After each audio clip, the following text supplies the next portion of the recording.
ठीक है बच्चों, हम लोग ऑर्डर ऑफ रिएक्शन के बारे में बात कर चुके हैं, रेट कांस्टेंट की यूनिट के बारे में समझ चुके हैं, और हम लोग कंसंट्रेशन में हो रहे चेंज का कंपैरिजन रेट ऑफ रिएक्शन में हो रहे चेंज के साथ भी कर चुके हैं, अगर हमें ऑर्डर ऑफ रिएक्शन पता हो तो। राइट, अब इसके बाद एक और टॉपिक आता है, दैट इज मोलिकुलरिटी। राइट, और मोलिकुलरिटी पर जाने के लिए हमें एक छोटा सा पॉइंट को समझना पड़ेगा, that is collision theory. Collision theory इस चैप्टर के एंड में बहुत इंपॉर्टेंट टॉपिक है, लेकिन कोलिजन थ्योरी का बेसिक पॉइंट क्या है उसे हम यहाँ यूज करेंगे। और कोलिजन थ्योरी ये कहती है कि किसी भी केमिकल रिएक्शन के होने के लिए जरूरी है कि मॉलिक्यूल आपस में कोलाइड करें। जब तक रिएक्टेंट के मॉलिक्यूल आपस में कोलाइड नहीं करेंगे तब तक प्रोडक्ट नहीं बनेगा। ऐसा किसका मानना है? कोलिजन थ्योरी का मानना है। Point is clear? So collision theory का पॉइंट क्लियर है कि किसी भी केमिकल रिएक्शन के होने के लिए जरूरी है कि मॉलिक्यूल आपस में कोलाइड करें। राइट, मॉलिक्यूलरिटी ये कहती है भाई कि number of simultaneous collision, simultaneous का मतलब एक साथ कोलिजन टू ब्रिंग प्रोडक्ट को बनाने के लिए जितने कोलिजन एक साथ होते हैं उसे ही उस मॉलिक्यूल की मॉलिक्यूलरिटी कहते हैं। राइट, अब प्रश्न आता है कि भाई कितने मॉलिक्यूल आपस में कोलाइड करेंगे? तो सीधी सी बात है, जितने रिएक्टेंट के मॉलिक्यूल है वो सभी कोलाइड करेंगे। ठीक है, चलिए एक एग्जांपल लेते हैं। ये एक रिएक्शन है NH4NO3 अमोनियम नाइट्रेट, और डीकंपोज हो जाता है N2 और H2 में। राइट, एक ही मॉलिक्यूल प्रोडक्ट में कन्वर्ट हो रहा है, तो ऐसी रिएक्शन की मॉलिक्यूलरिटी हम लोग 1 लिखेंगे। इसे आप यूनिमोलिकुलर रिएक्शन कह सकते हो। यूनि का मतलब एक ही मॉलिक्यूल रेस्पॉन्सिबल है किसके बनने के लिए? प्रोडक्ट के बनने के लिए। Point clear? अगर यही रिएक्शन आपका H2 प्लस I2 होता तो प्रोडक्ट कब बनेगा मॉलिक्यूलरिटी के अनुसार? जब ये दोनों मॉलिक्यूल साइमल्टेनियसली कोलाइड करेंगे और आपका प्रोडक्ट बन गया 2HI। रिएक्शन को आप बाई मोलिकुलर रिएक्शन कह सकते हो। सो यूनिमोलिकुलर रिएक्शन जहाँ एक ही मॉलिक्यूल रेस्पॉन्सिबल हो प्रोडक्ट बनने के लिए, बाई मोलिक्यूल जहाँ दो मॉलिक्यूल साइमल्टेनियसली कोलाइड करके प्रोडक्ट बनाएंगे। राइट, इसी तरीके से मान लीजिए एक रिएक्शन आपका NO2 प्लस F2, राइट, और it is 2NO2F। This is a reaction. अब ये रिएक्शन जो है ये ट्राई मोलिकुलर रिएक्शन है कि 3 मॉलिक्यूल आपस में एक साथ टकराएंगे और प्रोडक्ट बनेगा। राइट, अब इस चीज को थोड़ा ध्यान से समझिए आप लोग कि 2 मॉलिक्यूल जब भी टकराएंगे साइमल्टेनियसली ही टकराएंगे। 2 मॉलिक्यूल हैं और दोनों मूव कर रहे हैं। राइट, तो जब भी वो टकराएंगे साइमल्टेनियसली ही टकराएंगे। ठीक हो गया? लेकिन जब किसी रिएक्शन में 3 मॉलिक्यूल मौजूद हों तो ऐसे मॉलिक्यूल के साइमल्टेनियस कोलिजन की संभावना बहुत कम होती है। 3 मॉलिक्यूल हैं, रिएक्शन है A plus B plus C मिलके ABC बना रहे हैं। मॉलिक्यूलरिटी कहती है कि साइमल्टेनियसली कोलाइड करेंगे तो प्रोडक्ट बनेगा। अब ABC के साइमल्टेनियस कोलिजन की संभावना बहुत कम होती है, और वो आप लोग अच्छे से अंदाजा लगा सकते हो कि जब तीनों मॉलिक्यूल रैंडमली मूव कर रहे हैं तो ऐसे क्षण बहुत बार आएंगे जब A B से टकराए लेकिन उस समय C उनके साथ ना टकराए। राइट, B C से टकराए लेकिन उस समय A ना टकराए, A और C आपस में कोलाइड करे लेकिन उस समय B कोलाइड ना करे। आप 3 अलग अलग कलर की बॉल को एक बॉक्स में ले लीजिए, रैंडमली मूव कराइए, आप लोग क्लियरली ऑब्जर्व करोगे कि तीनों के एक साथ टकराने की संभावना बहुत कम है। तो फिर प्रश्न आता है कि जहां 3 मॉलिक्यूल हैं ऐसी रिएक्शन फिर किस तरीके से हो रही है? इसकी संभावना तो बहुत कम है। राइट, लेकिन एक्सपेरिमेंटली ये ऑब्जर्व किया गया कि ये रिएक्शन बहुत स्लो रिएक्शन नहीं है, बहुत फास्ट रिएक्शन है।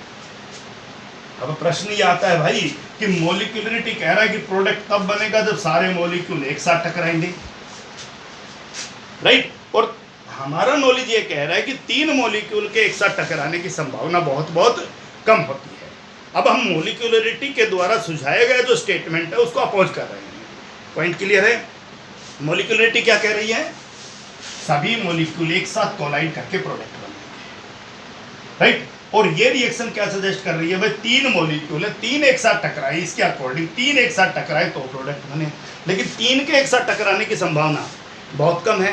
तो फिर 3 जब एक साथ टकराने का ही संभावना बहुत कम है, सीधा सा मतलब है कि प्रोडक्ट भी बहुत आसानी से नहीं बनना चाहिए, लेकिन रिएक्शन बड़ी फास्ट है।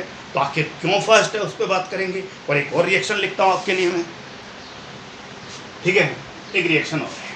अब इस रिएक्शन को ध्यान से देखिए। इस रिएक्शन में कुल एक KClO3 potassium chlorate ferrous sulphate को एसिडिक मीडियम में फेरिक सल्फेट में बदल रहा है। रिएक्शन बैलेंस किया गया, राइट। और रिएक्शन बैलेंस करने के बाद ये पाया कि रिएक्टेंट के कुल 10 मॉलिक्यूल्स मौजूद हैं, 1, 6 और 3, राइट। अब मोलिकुलरिटी की बात को अगर आप सही मानो तो क्लियर सा ऑब्जर्वेशन है कि जब 10 मॉलिक्यूल एक साथ टकराएंगे तो प्रोडक्ट बनेगा, राइट। और 10 मॉलिक्यूल के एक साथ टकराने की संभावना बहुत बहुत बहुत कम है, क्योंकि 3 के टकराने की संभावना बहुत कम है। और अगर 4 ले लेते तो उसकी प्रोबेबिलिटी और भी कम हो जाएगी कि चारों एक साथ टकराएं। तो फिर प्रश्न ये आता है कि आखिर ये रिएक्शन हो कैसे रही है भाई, जिनमें 2 से ज़्यादा मॉलिक्यूल्स इन्वॉल्व हैं, ऐसी रिएक्शन आखिर किस तरीके से हो रही है, राइट। तो थ्योरेटिकली सजेस्ट ये किया गया भाई कि ऐसी रिएक्शन एक स्टेप में नहीं हो रही है। ये जो रिएक्शन है ये टेक्स प्लेस हो रही है मोर देन 1 स्टेप, राइट। ऐसी रिएक्शन एक स्टेप में नहीं हो रही है, ये रिएक्शन एक से ज़्यादा स्टेप में हो रही है, राइट। और मोर देन 1 स्टेप में हो रही हैं। तो अब 2 छोटी छोटी डेफिनेशन, जो रिएक्शन एक से ज़्यादा स्टेप्स में होती है उसे हम कॉम्प्लेक्स रिएक्शन कहते हैं। क्या कहते हैं? Complex reaction. और उस कॉम्प्लेक्स रिएक्शन के जितने भी स्टेप होते हैं उसे हम एलिमेंट्री स्टेप कहते हैं। क्या कहेंगे?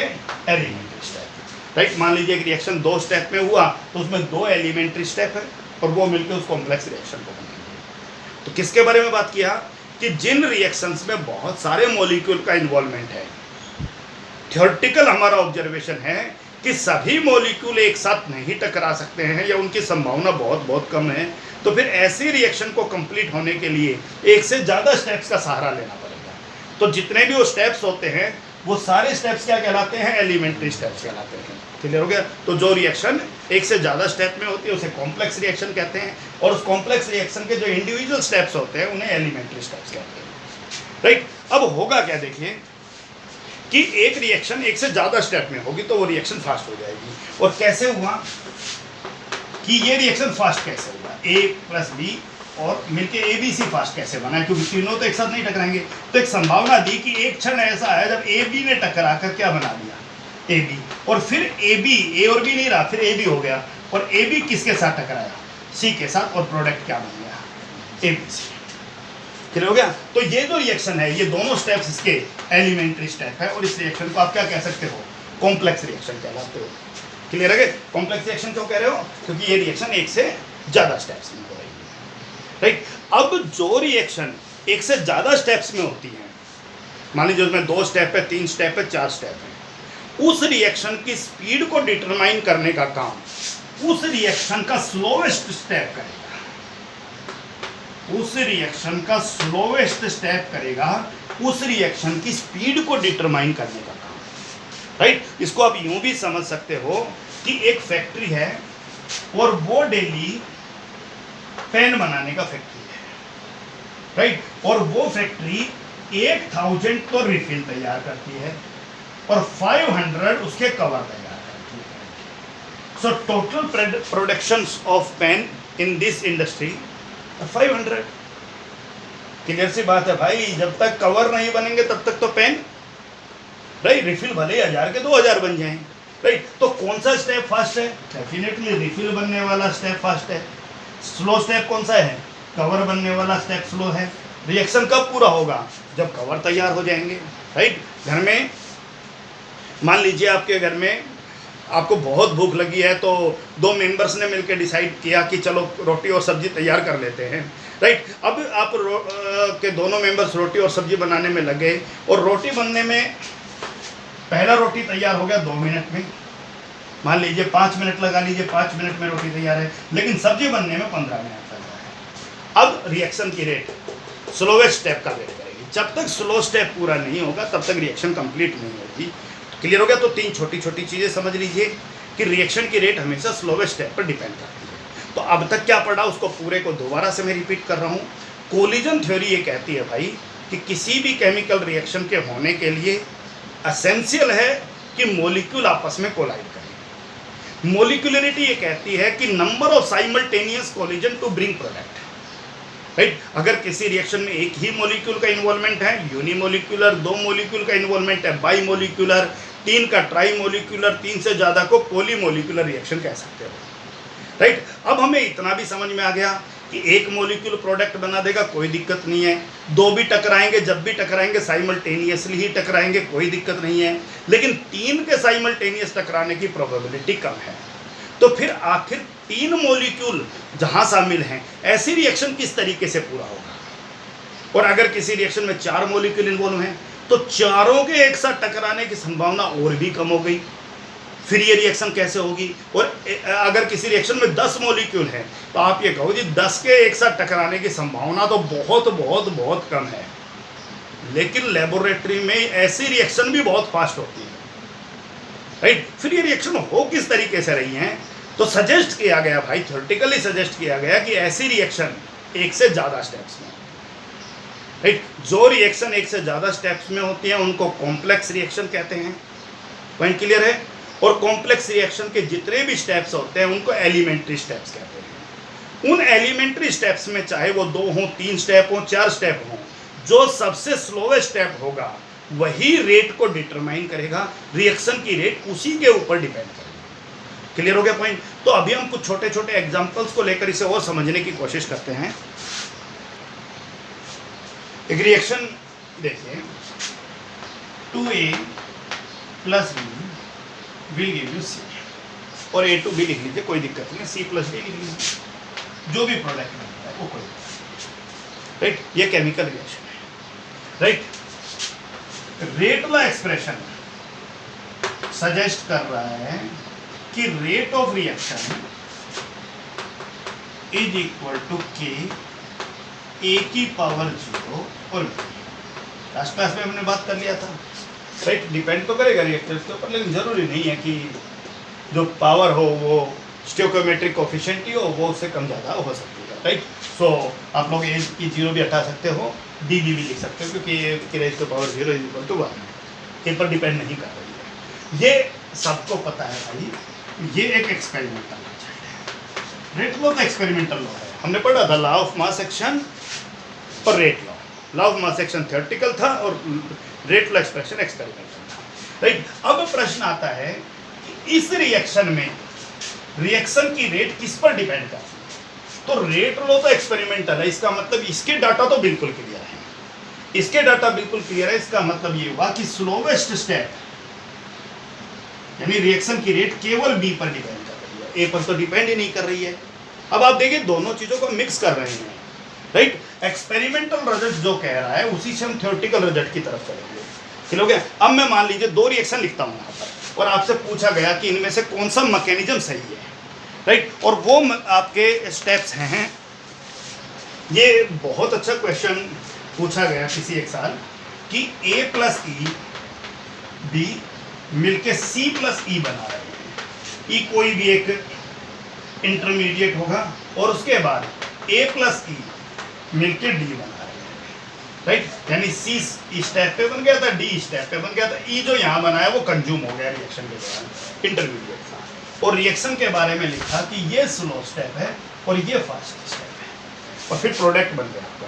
दूसरा मैकेनिज्म ये सजेस्ट किया गया कि या फिर B जो है वो मिलके C + E बना रहा है, राइट। उसके बाद A + E मिलके F बना रहा है और A + F मिलके D बना रहा है। देखिए ध्यान से, हमें 2 ही प्रोडक्ट बनाना था, एक तो C बनाना था और एक D बनाना था।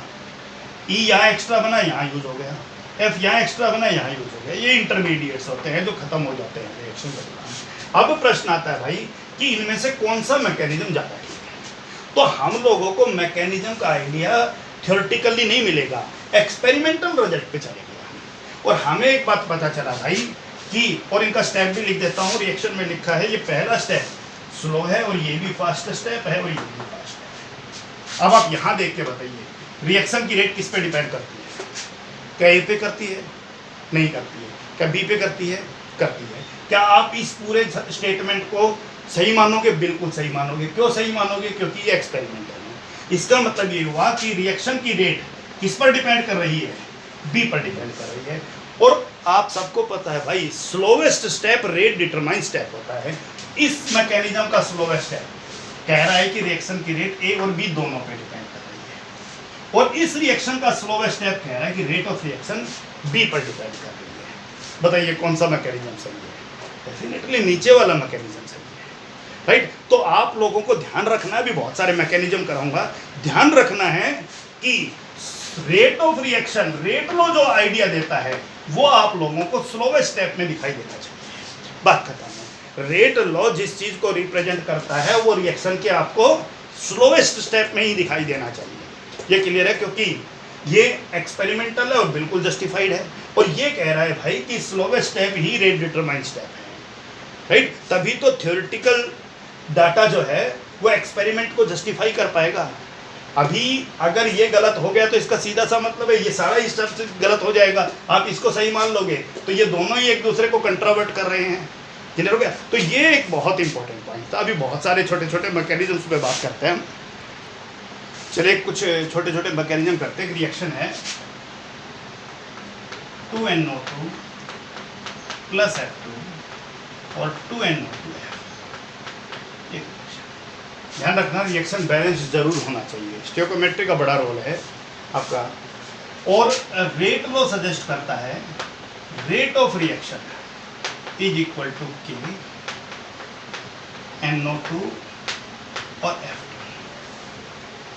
इसका मतलब कि रेट ऑफ रिएक्शन जिन रिएक्टेंट की तरफ आपको इशारा कर रहा है वो स्लोवेस्ट स्टेप के रिएक्टेंट है।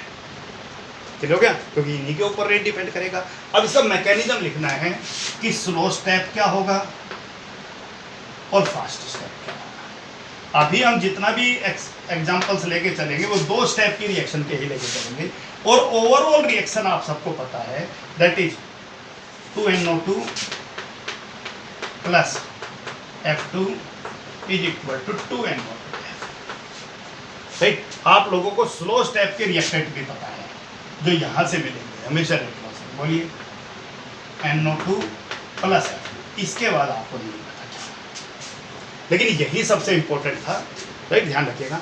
अब हमें करना क्या है भाई, इन रिएक्टेंट का इस्तेमाल करके आपको प्रोडक्ट बनाने की कोशिश करनी है और स्टोइकोमेट्री को, बैलेंसिंग को स्ट्रिक्टली फॉलो करना है। अब आपको पता है NO2 और F2 मिलकर 2 NO2F तो बना नहीं सकते, ये तो क्या बना सकते हैं? एक NO2F बना सकते नहीं बना सकते, राइट। इसका सीधा सा मतलब हुआ कि अब बच क्या गया? एक F बच गया, राइट। जो F बच गया वो नेक्स्ट स्टेप में जाकर बचे हुए रिएक्टेंट के साथ रिएक्शन करेगा। अब बचा हुआ रिएक्टेंट कितना है भाई? रिएक्टेंट तो ये थे 2 NO2 और F2, लेकिन हमें यहां से पता चला कि स्लो स्टेप में केवल एक NO2 और एक F2 यूज करना है, वो हमने यूज कर लिया, राइट। प्रोडक्ट जो बनाना था, जो भी हमसे पॉसिबल हुआ वो हमने बना लिया। बचा हुआ चीज यहाँ लिख दिया, बचा हुआ जो चीज है वो यहाँ आ गया। रिमेनिंग रिएक्टेंट आपका क्या है? एक NO2 है, राइट। अब फिर से प्रोडक्ट की तरफ देखिए, क्या NO2 और F से आप लोग ये बना सकते हो? बिल्कुल बना सकते हैं। और फिर आपसे क्या बन जाएगा? NO2F आपका बन जाएगा। जो दोनों तरफ यूज हुआ है उसको कैंसिल आउट कीजिए और आपके रिएक्शन का मैकेनिज्म तैयार है। NO2 plus NO2 2NO2, F2 NO2F NO2F 2NO2, F से F कैंसिल हो गया। पॉइंट क्लियर है? और एग्जांपल्स पे बात करते हैं। Okay, one more reaction NO2 plus CO NO plus CO, this is a chemical reaction, right. और हमें सजेस्ट किया गया है रेट लॉ के द्वारा rate is equal to K NO2 की पावर 2 थे भी नहीं, फिर भी सजेस्ट किया गया है कि रिएक्शन की रेट 2 NO2 मॉलिक्यूल्स पर डिपेंड करती है, राइट। अब प्रश्न आता है भाई स्लो स्टेप में क्या लिखोगे आप? स्लो स्टेप में आप लिखोगे जो यहां से आपको सजेशन मिला है NO2 प्लस NO2, प्रोडक्ट क्या बनेगा बाद में बात करेंगे, फर्स्ट स्टेप पे बाद में बात करेंगे। और ओवरऑल रिएक्शन हमारी क्या है, NO2 plus CO is equal to NO plus CO। अब इन दोनों से मिलकर आपको प्रोडक्ट बनाने की कोशिश करनी है। अब प्रोडक्ट डेफिनेटली ये तो बन नहीं सकता, यही बनेगा, क्लियर है ना पॉइंट? तो आपको ये बनाना है। तो आपका जो प्रोडक्ट है वो NO बना दिया एक, तो एक NO बनाने के बाद बच गया आपका NO3, राइट। और आपको पता होना चाहिए NO3 को एग्जिस्ट ही नहीं करता है, NO3 कोई चीज़ नहीं होता है, ये इंटरमीडिएट्स हैं, राइट। तो आप के लिए ये जो प्रोडक्ट है इसका एग्जिस्टेंस मैटर नहीं करता है, इंटरमीडिएट का ध्यान रखना, क्या हो गया? ये प्रोडक्ट आपके लिए मैटर करता था, तो जो बचा है वो, क्योंकि ये वाला जो NO3 है ये अब नेक्स्ट स्टेप में आ जाएगा, क्लियर हो गया कि नहीं हो गया? तो NO3 आपका नेक्स्ट स्टेप के अंदर आ गया। अब बचा हुआ रिएक्टेंट देखिए, NO2 तो आप यूज कर चुके हो, पहले ही एक्स्ट्रा यूज करे हो, क्या होगा उसका अभी पता चल जाएगा, लेकिन CO अभी यूज नहीं हुआ, तो हमने क्या किया, CO यूज कर दिया, राइट। अब प्रश्न आता है हमें इन दोनों से मिला के फिर प्रोडक्ट बनाना है। हम इनसे NO भी बना सकते हैं, राइट, और हम CO2 भी, क्योंकि CO2 अब तक नहीं बना है, वो ज़्यादा एसेंशियल है हमारे लिए, तो हम इन दोनों से मिलकर CO2 बना रहे हैं। सो CO2 बनते ही एक वो इधर आ गया, बचा क्या, NO2 बचा। पॉइंट क्लियर है? अब दोनों तरफ जो चीज़ें उनको हटा दीजिए, NO2 दोनों तरफ है और ये NO2 भी दोनों तरफ है। Reaction NO2 plus CO, NO plus CO2। Point clear है? और देखिए, ओके,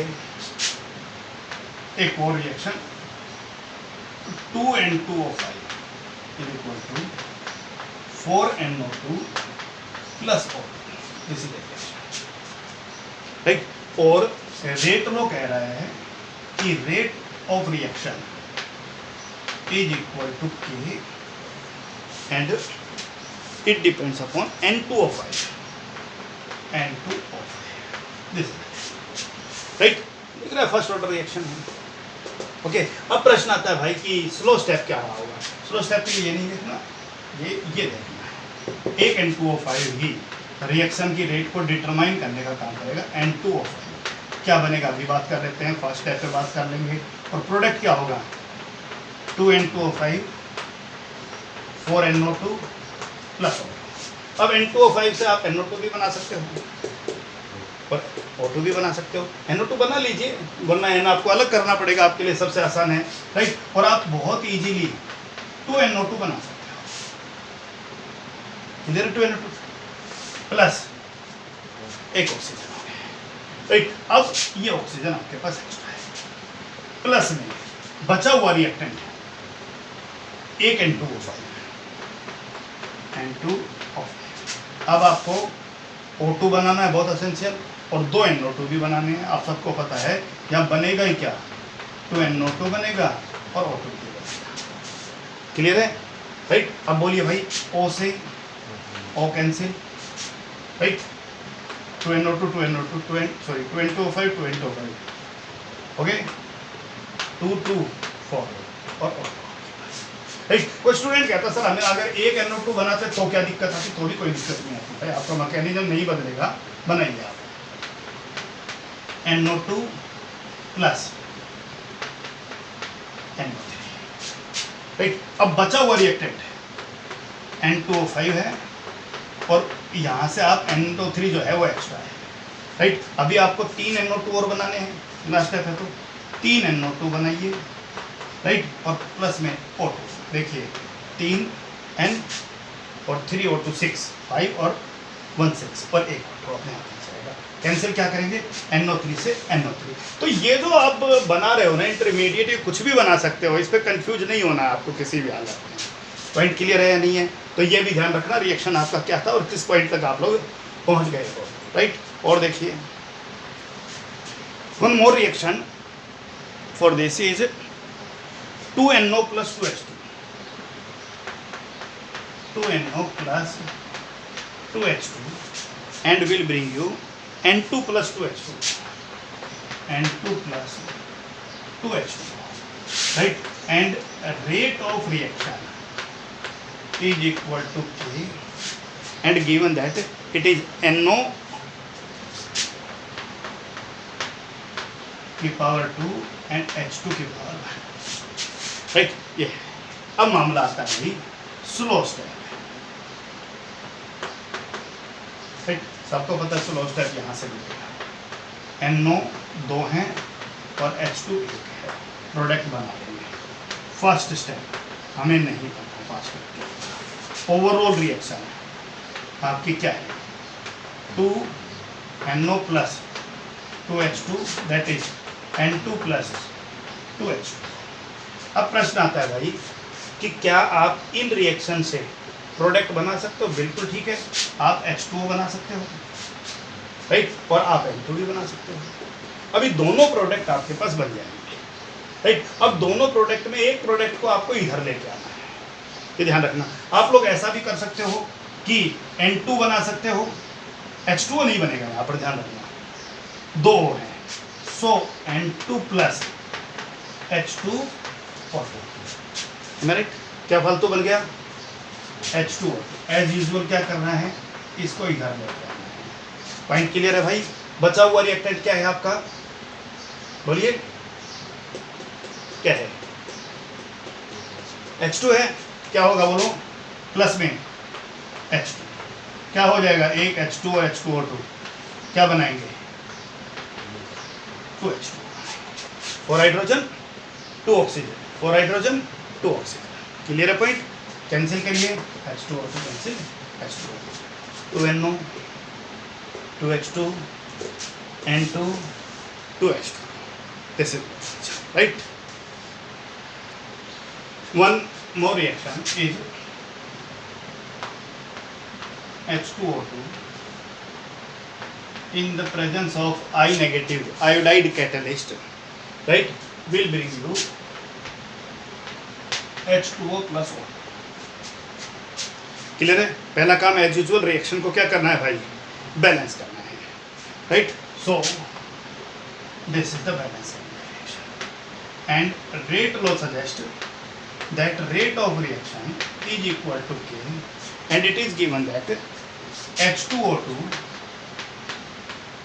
and I negative। इसका मतलब ये हुआ कि कैटलिस्ट, ये तो कैटलिस्ट है, कैटलिस्ट नहीं होता तो आपको प्रोडक्ट में दिखाई देता, यानी कैटलिस्ट रिएक्शन की रेट को अल्टर कर रहा है। ये तो हमें पता है भाई, कैटलिस्ट रिएक्शन की रेट को अल्टर करता है। क्लियर हो गया? रिएक्शन में पार्टिसिपेट नहीं कर रहा है, इसलिए वो लास्ट में यूं का यूं दोबारा से तैयार हो जाएगा। कैटलिस्ट के बारे में सरफेस में भी पढ़ के आए हम कि कैटलिस्ट रिएक्शन के में पार्टिसिपेट करेगा, लेकिन प्रोडक्ट के साथ दोबारा से रीजनरेट हो जाएगा, राइट? तो चलिए अब इसका मैकेनिज्म लिखते हैं एंड स्लो स्टेप, राइट? और स्लो स्टेप क्या कह रहा है बेटा, यहीं से मिलेगा आपको idea, H2O2 plus I negative, right? First step हमें नहीं पता, ओवरऑल रिएक्शन हम सबको पता है, 2H2O2 is equal to 2H2O plus O। So आप क्या कर सकते हैं भाई, H2O2 और I नेगेटिव दोनों को मिलाकर क्या बनाओगे आप, H2O बना सकते हो, राइट? और H2O बनने के बाद आपके पास क्या बचा भाई, आपके पास I बचा और आपके पास क्या बच गया, O बच गया। तो बहुत छोटा छोटा पॉइंट है। सो वन पॉइंट क्लियर है H2। दूसरा प्रोडक्ट क्या बने, I बना और O बना, और चार्ज कैसे होगा, अब यहाँ पर आयोडीन जो है वो नेगेटिवली चार्ज था, मान लीजिए आयोडाइड है तो Ki में रहा होगा, किसी के साथ भी रहा होगा, लेकिन अब आयोडीन मोर इलेक्ट्रोनेगेटिव एलिमेंट के साथ है तो +2 है, ऑक्सीजन -2 है, so it is IO negative. अब प्रश्न आता है ये IO नेगेटिव यही एक्स्ट्रा बना है बचे हुए रिएक्टेंट के साथ, बचा हुआ रिएक्टेंट H2O2 के साथ, H2O2 के साथ क्या बनाना है, H2O भी बनाना है क्योंकि वो भी अभी पूरा नहीं बना है, O2 भी बनाना है, और I नेगेटिव कैटलिस्ट है उसको बाहर निकालना है। तो सबसे पहले तो हम लोगों ने बाहर निकाल दिया किसको, I नेगेटिव, बच क्या गया, H2O2 बचा, और क्या बचा आपका, O बचा।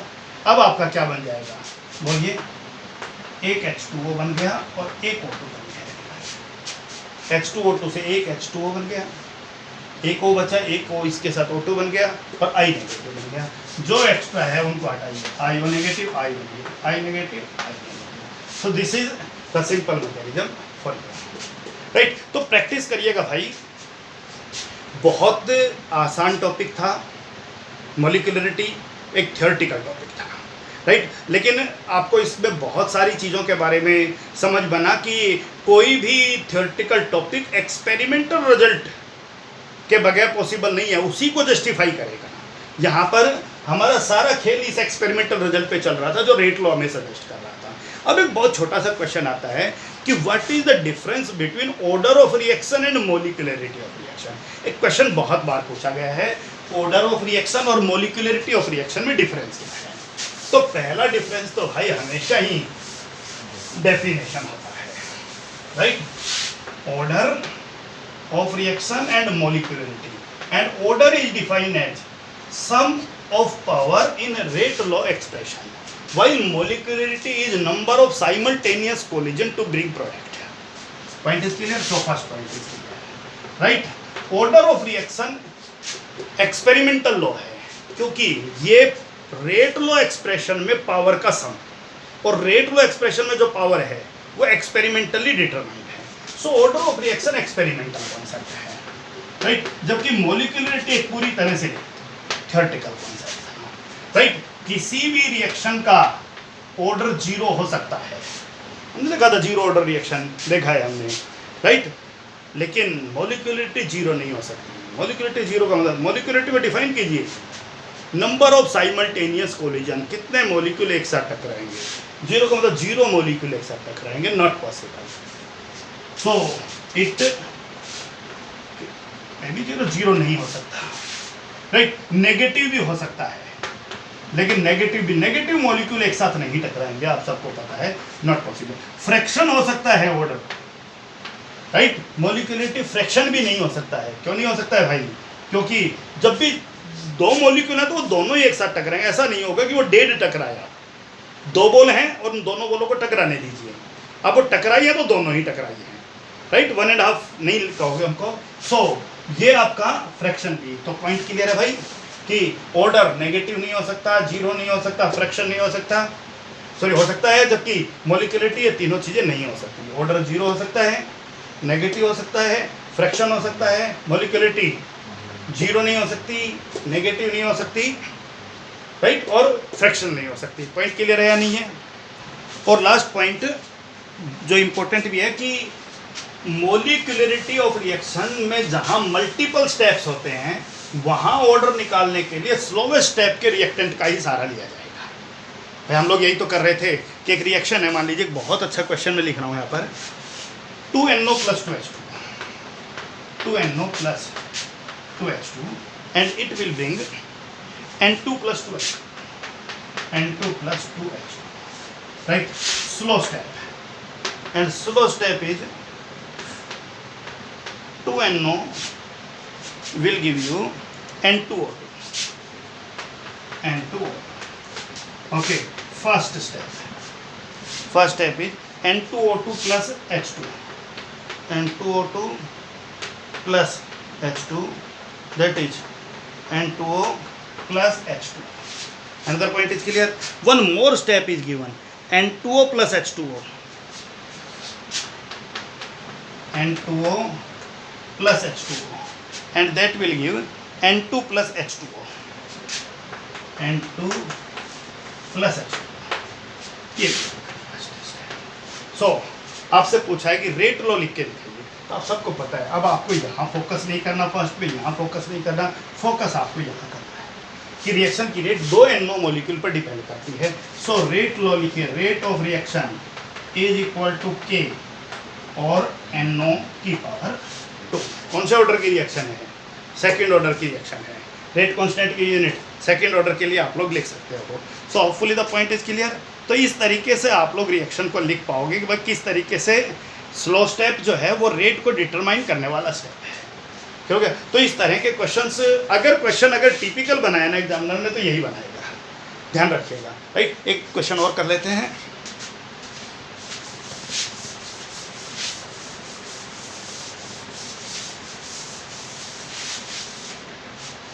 एक रिएक्शन है A प्लस बी मिलकर C बना रहा है, राइट। और एक स्टेप दे दिया इसमें, A जो है वो X में बदला है, राइट। X जो है वो B के साथ रिएक्शन करके C में बदला है, राइट। Is clear. और ये कहा गया भाई ये स्लो स्टेप है और ये फास्ट स्टेप है। तो रिएक्शन की रेट किस पे डिपेंड करती है? केवल ए पर डिपेंड करती है। आप लोग लिखिए rate of reaction is equal to K और ए। सुनो, तो ये आप लोगों को रेट लो दे दे तो स्लो स्टेप का आइडिया, स्लो स्टेप दे दे तो रेट लो का आइडिया आप लोगों को मिल जाएगा यहाँ से। So that's all for today. अब इसके तुरंत बाद हम लोग एक डिफरेंट टॉपिक शुरू करेंगे जिसका पिछले टॉपिक से कम लेना देना होगा, रिलेटेड तो होगा, right. That is integrated form of rate equation. अब तक हम लोग जो बात कर रहे थे वो डिफरेंशियल फॉर्म के बारे में बात कर रहे थे और अब हम पहुंच जाएंगे इंटीग्रेटेड फॉर्म पर। तो थोड़ा सा अपना इंटीग्रेशन का भी प्रैक्टिस कर लीजिएगा, हल्का फुल्का। कितना कर लीजिएगा, ज़्यादा आप लोगों को नहीं दे रहा हूँ। dx का इंटीग्रेशन, dA का इंटीग्रेशन, dt का integration, right. dx upon x का इंटीग्रेशन, dA अपॉन a का इंटीग्रेशन। आप लोगों के लिए जितना आवश्यक है उतना ही लिख देता हूँ। समझ में आगे नहीं आ गया? इतना dx अपॉन एक्स स्क्वायर का integration, dA upon a square का इंटीग्रेशन, बस, राइट। अपनी प्रीवियस नॉलेज मैं भी आप लोगों को नेक्स्ट क्लास में करा दूंगा, लेकिन आप सबको इन सब का इंटीग्रेशन अगर आपको आता है, क्योंकि आप लोग में से बहुत सारे स्टूडेंट तो मैथमेटिक्स के स्टूडेंट हैं, इंटीग्रेशन पढ़ रहे होंगे, और जो बायोलॉजी के स्टूडेंट्स हैं उनको प्लस 1 में बहुत अच्छे से इंटीग्रेशन कराया गया होगा, राइट। नहीं आता है तो कोई चिंता ना करें, फिर भी आप लोग कोशिश करिए कि आप लोग खुद इनका जवाब दे पाओ, किसी न किसी इंटीग्रेशन का आंसर हम लोग बता देंगे, right. That's all for today.